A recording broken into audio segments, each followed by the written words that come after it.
Yeah. So what I can't remember what I was talking about now, but it was really important. But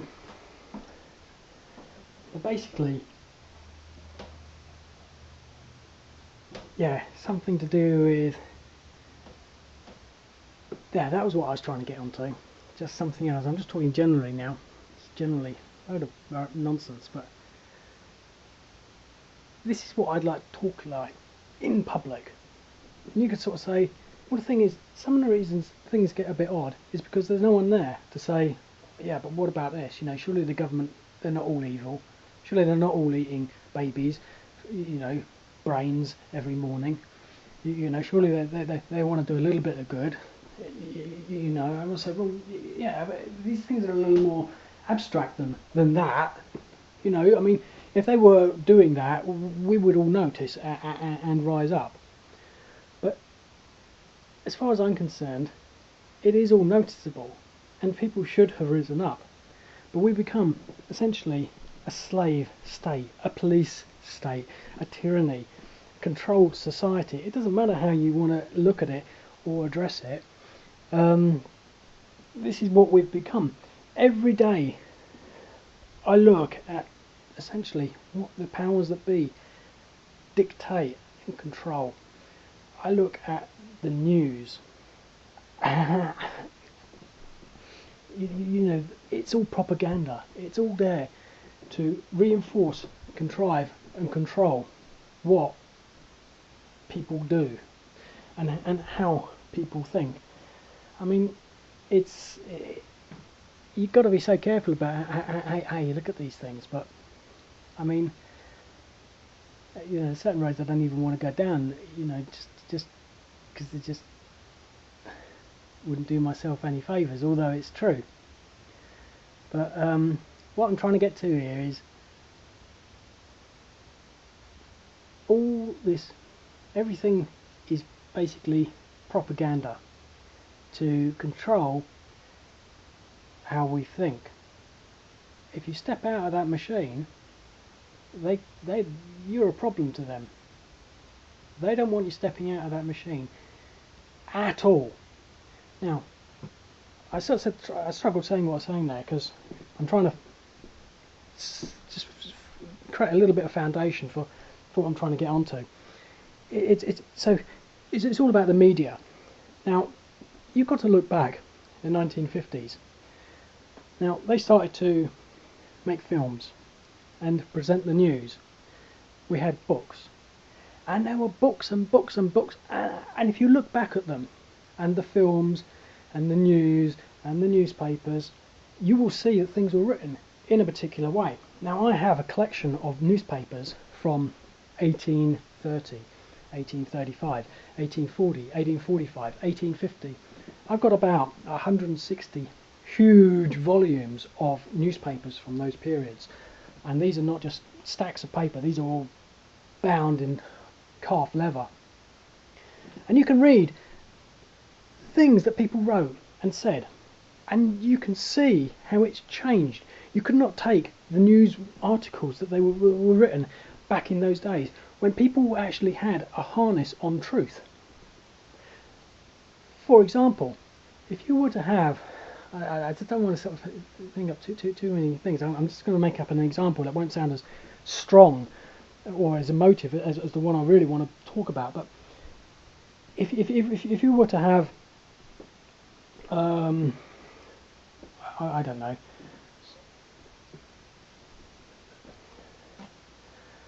Let's suppose a cat got stuck in a tree.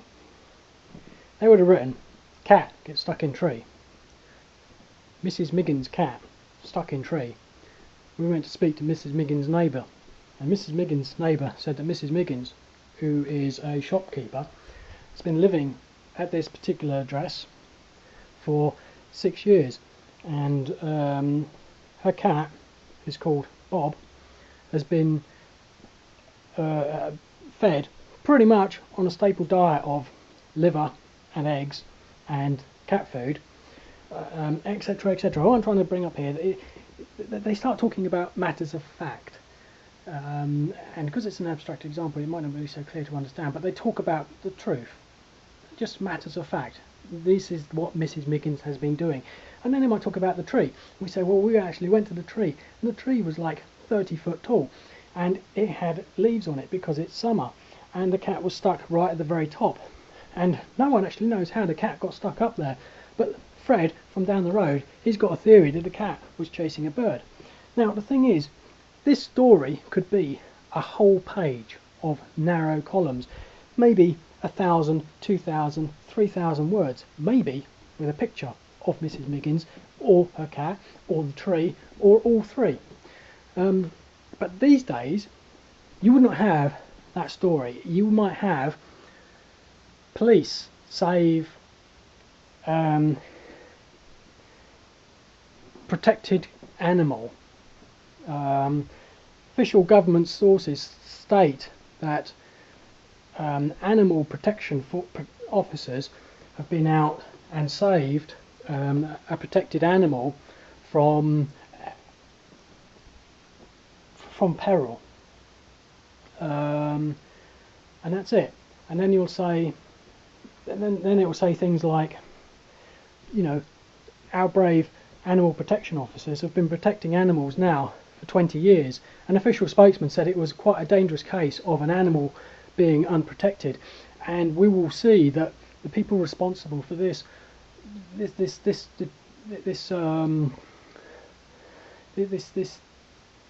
situation will be dealt with appropriately. And Bob from down the road, he said it was actually something that he hopes is dealt with properly.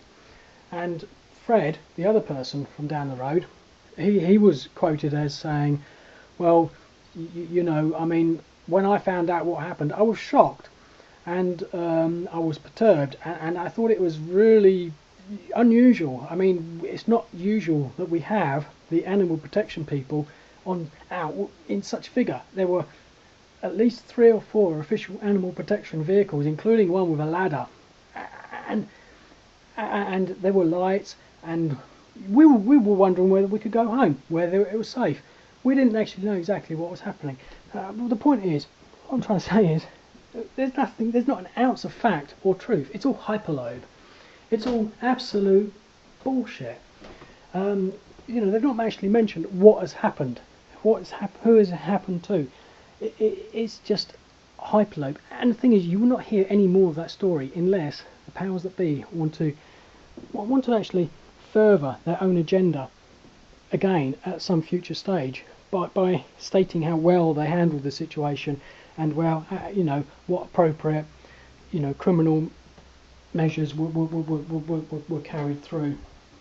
But that's just one tiny little example of how the news has changed from the 1830s to now, in so much so that there's not actually any news. It is all just propaganda in the way that it's worded. It doesn't carry any essence of fact or any essence of truth with it. It's all, although the matters relate to actual events, it's all essentially conditioned so that psychologically you're actually digesting a completely different set of events. Essentially, one that states, that refers to how good our government and our police state actually is, and how the people in the society that we're actually dealing with are all in favour of our government and of our police state, and they're all thankful members of that of this tyrannical state of affairs. You won't ever, you know, I mean, for example, you wouldn't ever see anyone Bob saying, you know, when the police came out, when the cat enforcement officers came out, I couldn't believe that. This is such a waste of money. It was a cat stuck up a tree. Why don't they just piss off and stop wasting taxpayers' money with these stupid cat stuck in tree departments? You know, I mean, you never hear that side of the news or that side of the story at all. And anyone that speaks out in that way will be ostracised. And what I'm trying to get to a larger extent, it's become so sanctified and so entrenched that it's actually becoming dangerous, because no longer do we have anyone that actually has any grounding in reality to understand the difference. There's so many people that don't understand the difference. now I'm trying to think of so many examples of the way the media is controlling us. I mean, I tried to upload my YouTube video, which will probably get about 5 views, and I was pressing some buttons, and I just get this crappy music from any yoke or something. I recognise the name from being partially really popular at the moment, and I actually looked this up. I don't want to start getting down to too critical on any sort of particular method of music. I typed in something like, "Why is modern music so crap?" And I actually I found on the forum, and one person said the reason modern music is crap is because of such and such a music system, and it creates an artificial drum beat, and then you can just artificially get your drum beat, and then you put in a whole bunch of other artificial music strains, and to me that sort of made sense, because basically the bottom line is people are not actually creating music anymore. They're creating noise. They're creating things that are artificially contrived, as opposed to learning how to play instruments. I mean, there'll be pictures after pictures of people playing the guitar. You know, anyone that's an idiot will be given a guitar, and even I can play the guitar, you know, a few chords. But, you know, when I walk down the street, you don't see people sat on their porch struggling with violin, trombone, a penny whistle, you know, any variety of musical instruments that you want to. The people just not playing musical instruments anymore. They have no concept. They have concepts of noise. So they will create their mixing machines, and they will basically, you know, sing over the top of it. But and this stuff goes right to the top of the music charts. There aren't actually any music charts, because people don't buy music anymore. People don't, you know, music charts were founded years ago when people would go to a music shop with, you know, 25 pence and buy a single, or buy, you know, I have got about 5,078 records. 78 records are basically made out of porcelain, and they crack if you tap them. And people used to go and buy these, and on them they're described like tenor, treble, vocals, orchestra, jazz, you know, 3-piece band, 4-piece band. These were people playing musical instruments, creating a noise, and singing, and creating things that were actually of substance.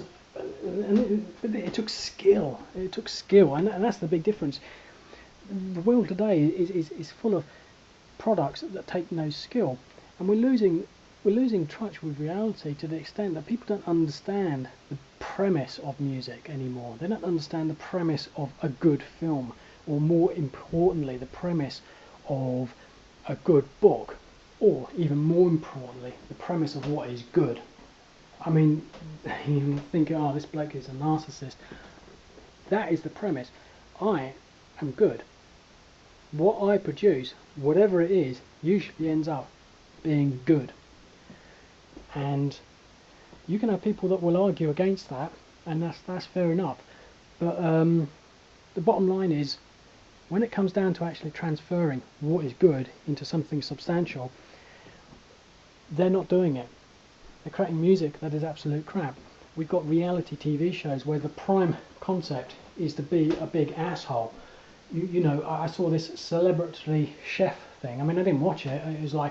It was in the news. I look at the news, and it was, this chef had a big argument because his ice cream had melted, and it was like, you know, the only reason it became significant or newsworthy was because he lost his top and stormed off the set because his ice cream had melted. And it's like, you know, I mean, if he had made a good ice cream, it would never have been a headline. You know, lowest common denominator, you know, entertainment is pretty much what we got. But the entertainment, I mean, you know, the whole scam and sham of it all, it's endless. It goes much further beyond that. It's all about the films that we watch. Every action film is about how great the American forces were in Iraq, or in Afghanistan. It's a bit like the old adage of it's another Vietnam film. But the thing with the Vietnam films is that Vietnam was actually carried out by people that didn't actually want to be there. I have a lot of respect for the people of the Second World War because they didn't want to be there. They were like clockmakers or coalmen or binmen or factory workers. They didn't want to be in the Second World War. And there was a camaraderie and something that you can have a bit of respect for and relate to. These people in Iraq, they're all paid killers. They wanted to go. They wanted to join up the army.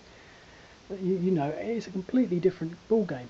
But they're still trying to get the sort of the kudos that these Second World War films, and more importantly, I think the sort of the Vietnam genre films offered, and applying it to essentially the advancement of the police state.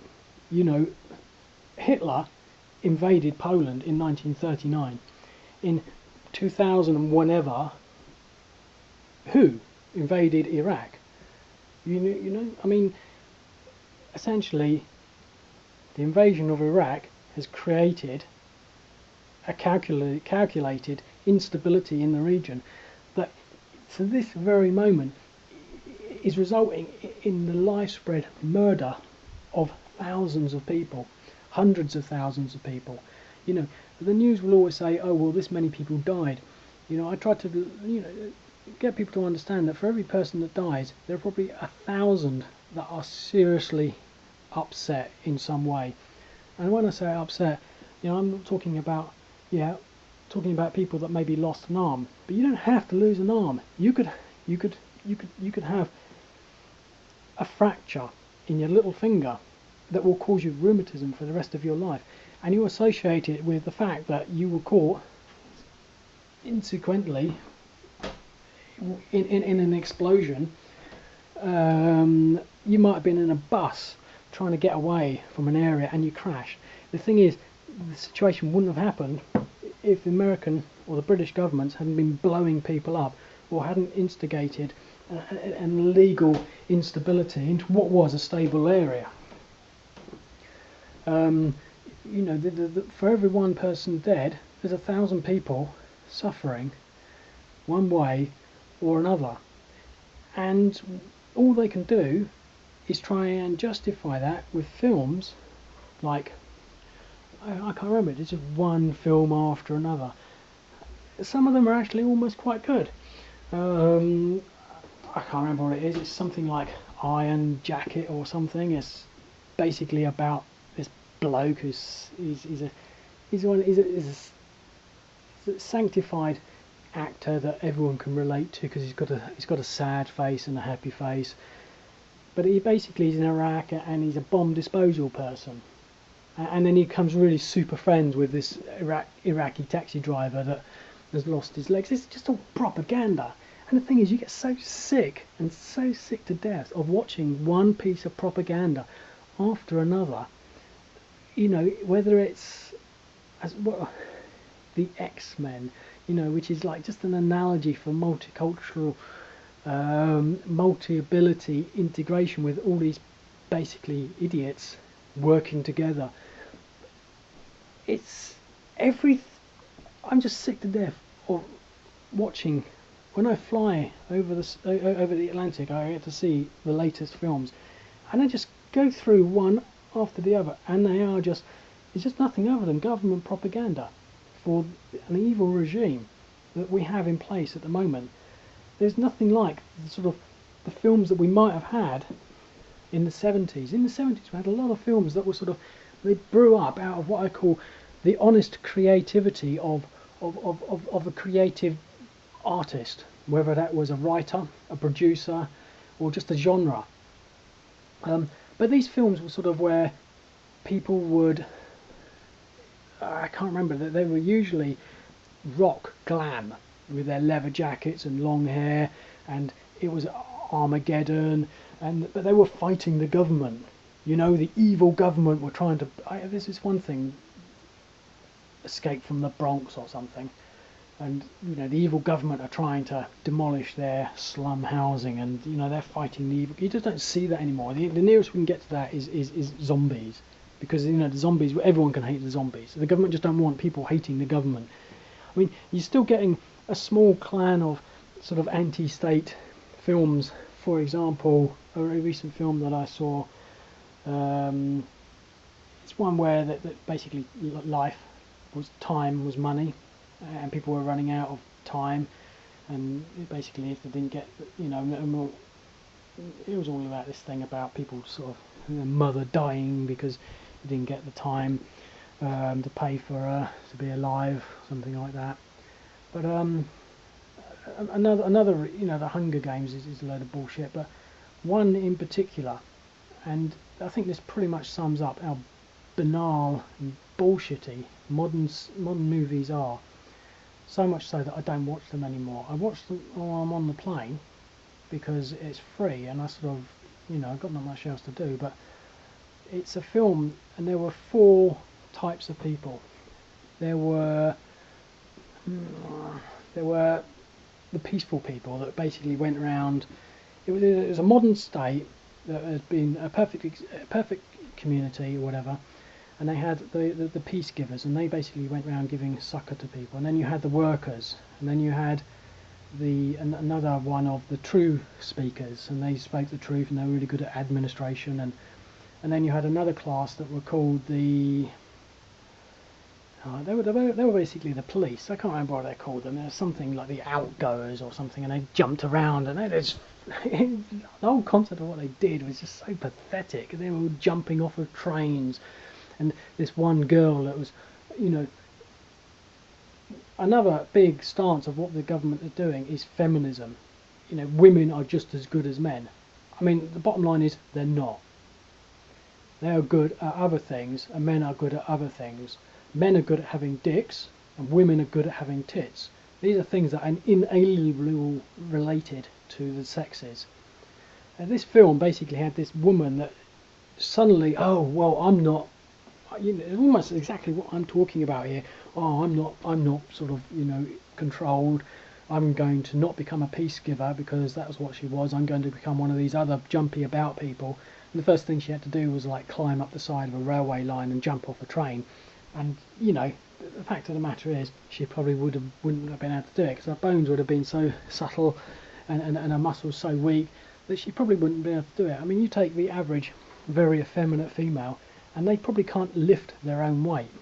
I mean, we're getting more and more people that are into fitness. I'm not saying that women can't lift their own weight, but the role she put forward in this movie, she would have probably not been able to do what the film had her to do. And it's all an analogy, but it's this gargantuan assault against the intelligence that they've actually gone to the huge extent of writing a film, 2-hour film of absolute garbage. This is not just a little film or a melodramatic made for TV. Oh, Bob is he's a middle-aged banker and he's having an affair with Tina the Tart. And then someone, oh my God, the distress, the drama. I mean, this is like a science. This is put forward as sort of, semi-serious science fiction. The point I'm trying to sort of get to here is, I completely stopped watching all forms of media, and when you actually stop doing that, you realise that they actually want you to do it. They will force you almost to do it, so much so that you can't actually get away with it. For example, on in-flight entertainment, they will put the films there for you to watch. But it's, for example, I had a Netflix account and an I Love Film account. Now, I tend to watch the films, used to, as background noise. Now, in reality, there are probably, let's suppose, 200 million films that have been made. I don't know exactly how many there are, but let's suppose there are.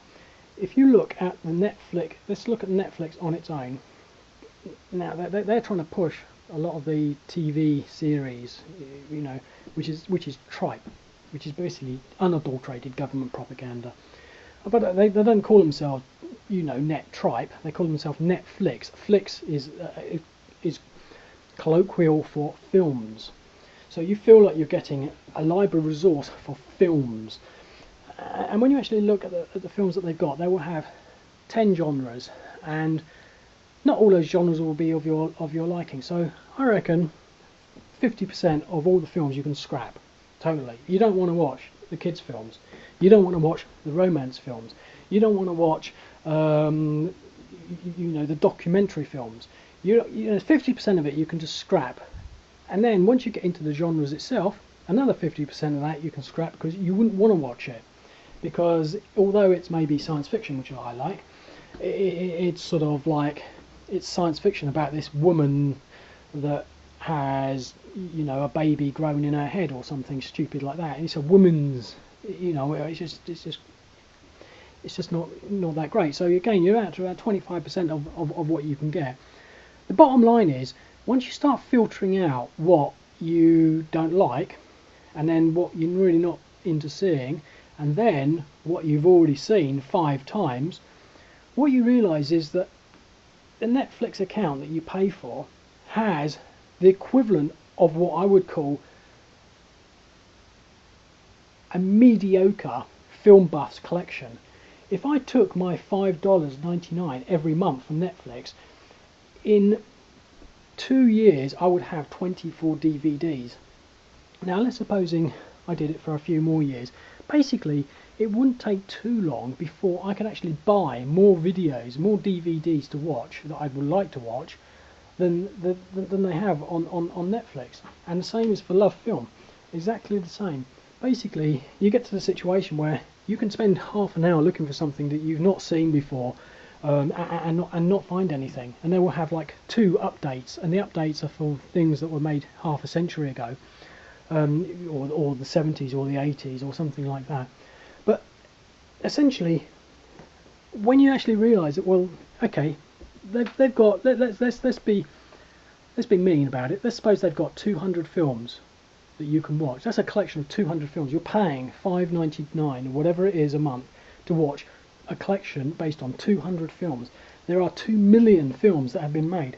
They are not providing you with a streaming service to what you want to watch, or what is possible to watch.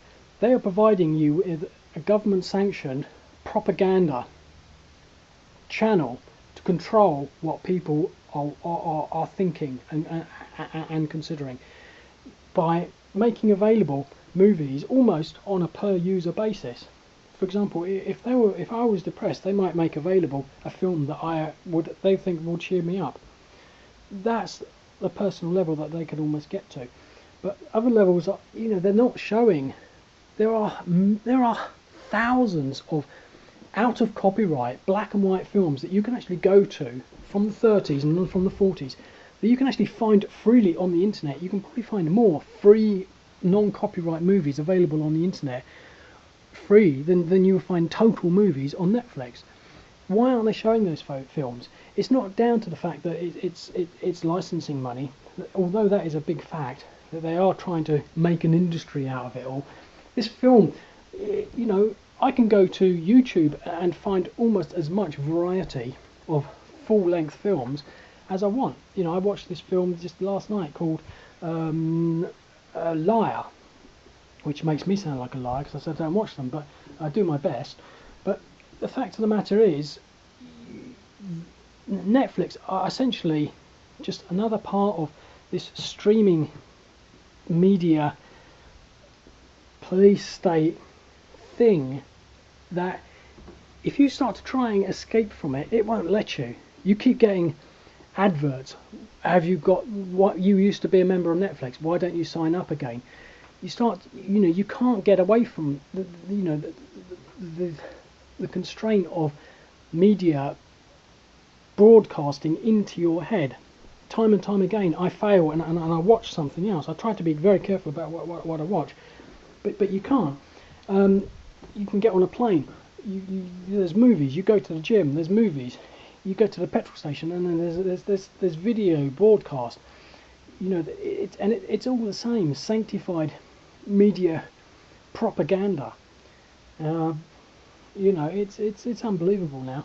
I mean, I feel like I've been talking endlessly about a load of crap, but I mean, you know, this is sort of, you know, to some extent who I am. I mean, the question is, I mean, if you're a cute yummy girl, you sort of think, well, do any of the things that I may say make sense? Now, not everything I may say is actually what I consider to be absolutes, you know, unsaleable truths. You know, some of it could be, well, you know, wouldn't it be nice if we didn't watch any TV? I mean, I was looking at a news thing today about these people in New Zealand, and they call themselves the slow book readers, and they basically sit together in a cafe once a week and spend 1 hour just reading a book. Now, I sell books online. That's my industry to some extent. You know, no one ever buys them. I sell about 5 books a year, and I haven't sold anything for the last 6 months. But basically, there is an undercurrent of consensus that sort of, even without being politicised, would like to take a step back and to not have live media constantly being broadcast into your head. You know, the ability to sort of turn off your mobile phone, to move away from the tyranny of Google, and to actually spend an hour just reading a book. Now, I find it quite ironic, really, because I write a huge amount of content for other channels that essentially is pretty much books. But the thing is, even reading is pretty much just like browsing the internet. I mean, you know, the crime of browsing the internet and just sitting there engaging in media all the time is exactly the same as the crime of reading a book. You know, just because we couldn't do it on a you know, a tablet years ago, it doesn't, you know, eggheads used to sit there, you know, with their heads in books for hours and hours. It's exactly the same as being on the internet. I think what people need to do is to sort of go to the beach and stare at the horizon for 6 hours, and then come back and then talk about you know, the purpose of life. You know, go out and do some gardening, or talk to the cats. You know, I try all the time to actually detach myself from essentially what I call an evil regime, whether it's intentionally evil or whether it's just evil by circumstance.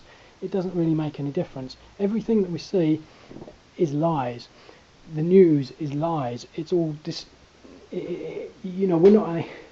I keep wanting to sort of do parallel news entities like the BBC, or I call it the BPC, the British Propaganda Company. But just, you take a news stream, CNN, doesn't matter which one you choose, and you just mimic everything that comes from there. You know, some sort of news story, it's not so much that there's another side to it, you just report it properly. I mean, for example, they're trying to make out that, you know, that there's 2 major conflicts at the moment, about as topical as Vietnam.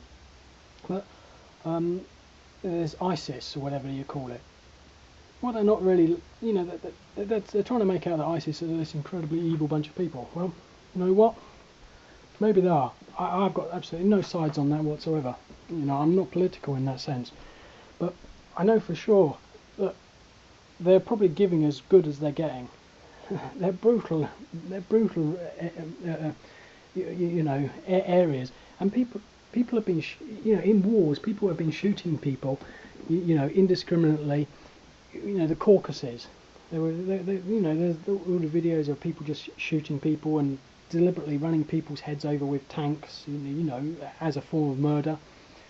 You know, the Iraqi regime, when they used to give people hand grenades and toss them over, and you know, you couldn't get a hand grenade and it would blow up in their intestines or something.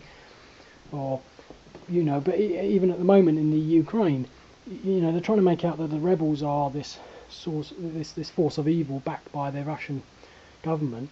Where, you know, I mean, there's other sides to the story where it's very clear that the Ukrainian government themselves are indiscriminately rocket firing on, you know, cities, towns and villages with innocent people.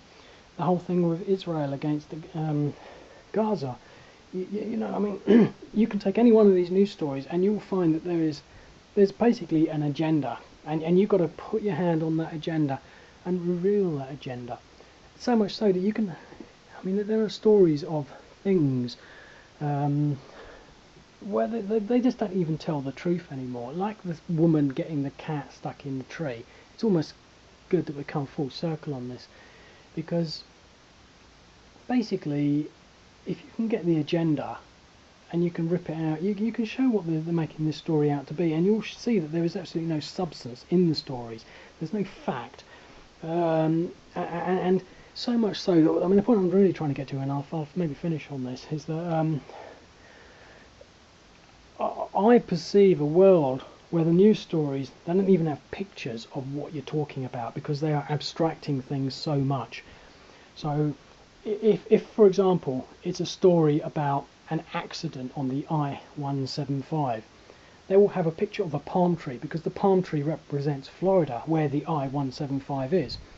I just read another thing about GMC, the General Motor Company, and they've just basically that they're in trouble because their ignition system was randomly setting to off or something like that, which would turn off airbags and turn off power steering and turn off a lot of electrical functions that have allegedly been attributed to, you know, a number of deaths. I mean, I think it's a lot of hyperbole again in its own right, but you know, instead of having a picture of, you'd have a picture of Henry Ford, who made the car. You know, the pictures and the illustrations you see, you don't see anything anymore. If you were to look at the pictures from the newspapers from the 1930s, the 1940s and 1950s, when they became pictorial, you'd see that they actually had pictures of things. So if Mrs. Miggin's cat was stuck up a tree, you would see a picture of her cat stuck up a tree. You wouldn't see a picture of a healthy kitten sat in a basket of other kittens, you know, which is pretty much what you get today. You wouldn't have Mrs. Miggin's kitten stuck up a tree because of privacy rights, you know, or it might scare people because the thought of a kitten getting stuck up a tree is so, you know, is so unacceptable in the police state. And you know, I just think that you know, you could almost do a parody, and every time I see the news, I just want to create this parody site. But the thing is, you've got to do it. It takes time. You've got to be dedicated to do something. I just don't have the time to do it. But it just seems to me that why is no one else picking up on these sorts of things? You get all sorts of sites where, I don't know, there's two of them. There's InfoWars, I think, and Above Top Secret, and they're both absolute bollocks. They're making, you know, that they take things from like this massive conspiratorial level, and they fail to see the undercurrent of actually what's truly happening day in, day out, with what's even in front of us. You know, the hypocrisy and the shallowness of our current news outlets. I mean, if you see a news story about anything, you read it once, go and find that news story on any other channel, and it will be exactly the same news story. It will be exactly the same print. These news stories come out once, they get broadcast by thousands of small news channels. I've done this in England. What is the point of having, say, the West Boddington Gazette, when the news article it has on Mrs. Miggin's cat is exactly the same as the New Biggleswade, you know, Chronicle, and it's exactly the same as the Daily Mail, and exactly the same as you get in the Sun. They're not even actually writing these stories. They're getting them through Reuters and through news feeds, and they don't even change them. Now they might actually make a few little grammatical changes. They might maybe rewrite the actual thing, but you can actually spot this when they update a news story. You know, the news story 2 weeks from now will be Mrs. Miggin's cat saved. You know, but the main bulk of it will be exactly the same text from 2 weeks before, but it will just say in the headlines, Mrs. Miggin's cat has now been saved, we are proud to say. And they might change a little bit of the wording to change the tense from the present to the past. You know, her cat went up a tree instead of is up a tree. You know, it's just all bollocks. Anyway, I mean, if that doesn't encourage you to marry me, I don't know what will.